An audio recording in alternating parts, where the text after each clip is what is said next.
Good morning, everybody. So I want to share to you out of the book of Mark, chapter 10. I'm going to read verses 2 through 9.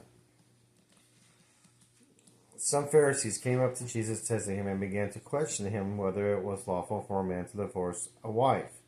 And he answered and said to them, "What did Moses commanded you?"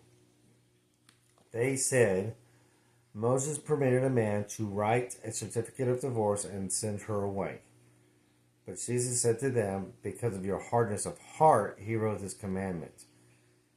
But from the beginning of creation, God made them male and female. For this reason, a man shall leave his father and mother, and the two shall become one flesh. So they are no longer two, but one flesh. What therefore God has joined together, let no man separate." All right, so the Pharisees, they're constantly trying to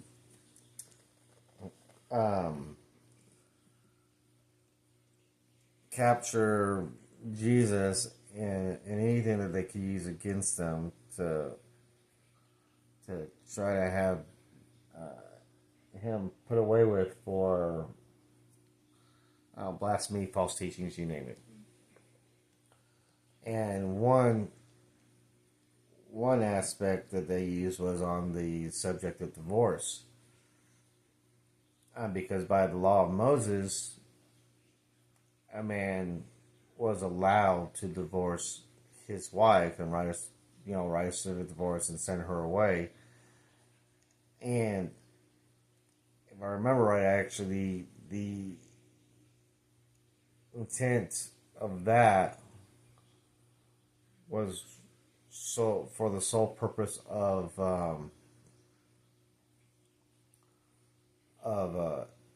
infidelity, but in actuality,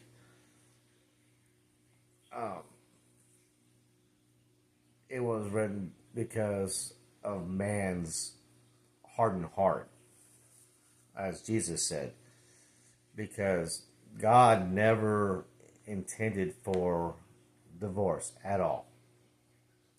I mean, our first marriage we see in the Bible is Adam and Eve. And Jesus enforces the fact that divorce was never meant to take place by quoting scripture itself in Genesis. Where God stated that a man and a female shall be joined together as one flesh. The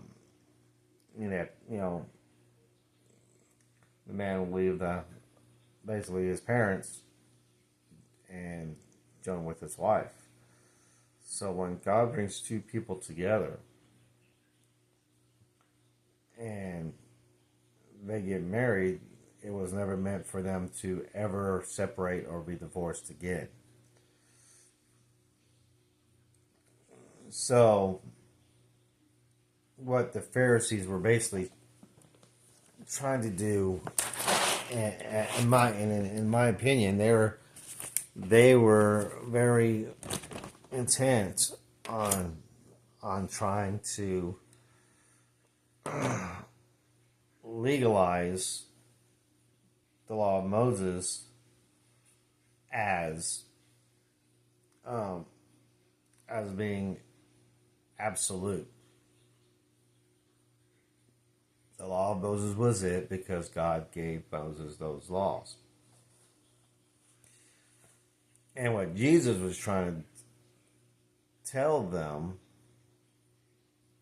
when it came to this particular question that they were trying to entrap him with was that law about divorce wasn't written because God said, man can separate from his wife whenever he wants. Jesus flat out told them in their face the only reason Moses wrote that law was because of man's hardened heart.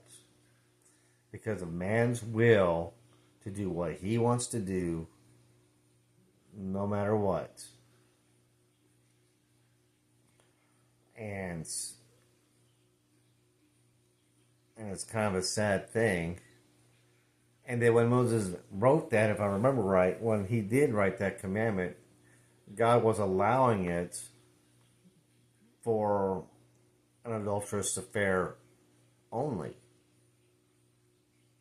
But what the Pharisees did, they turned it to justify a man sending his wife away and giving her a divorce decree for any reason that he saw fit. You know, we kind of discussed this in Sunday school.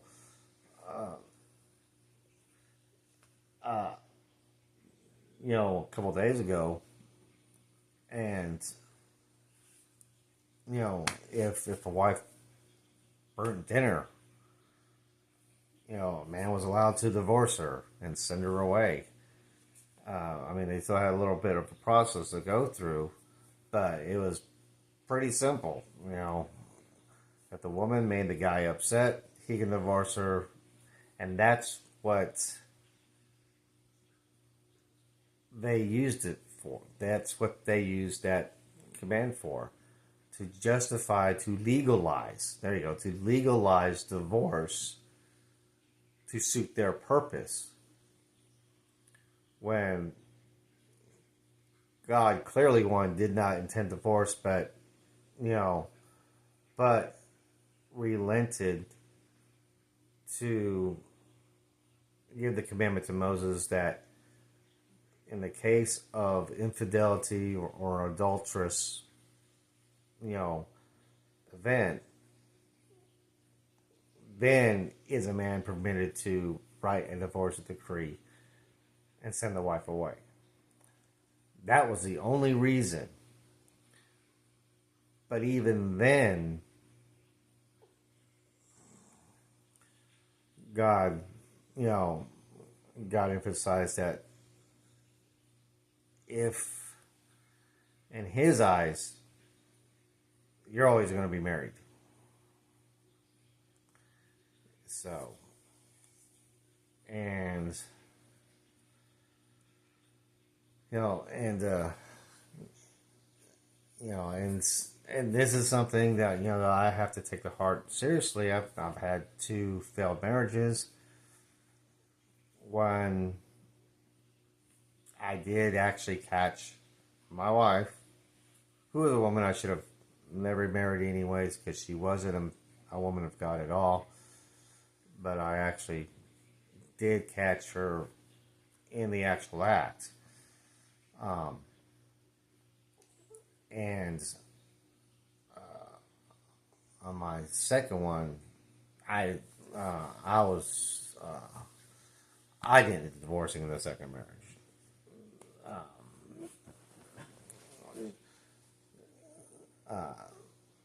My second ex-wife wanted the divorce for her own reasons, and that's all I'm going to put that as. You know, and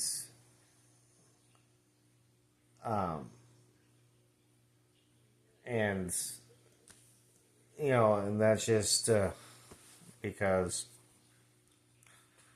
of our hardened hearts. You know, in the case of the first marriage, deep down inside, I knew I shouldn't have married that woman because she wasn't a God-fearing woman. She wasn't following God. She, you know, I had no business marrying her at all, period. So, and, but all that to say, the Lord did give me Gail. And her and I are strong in the Lord together, and we will never separate from each other. So I've often said that, you know, what happens to me is because of me. So, anyways, I hope this reaches somebody. God bless you, and have a good day.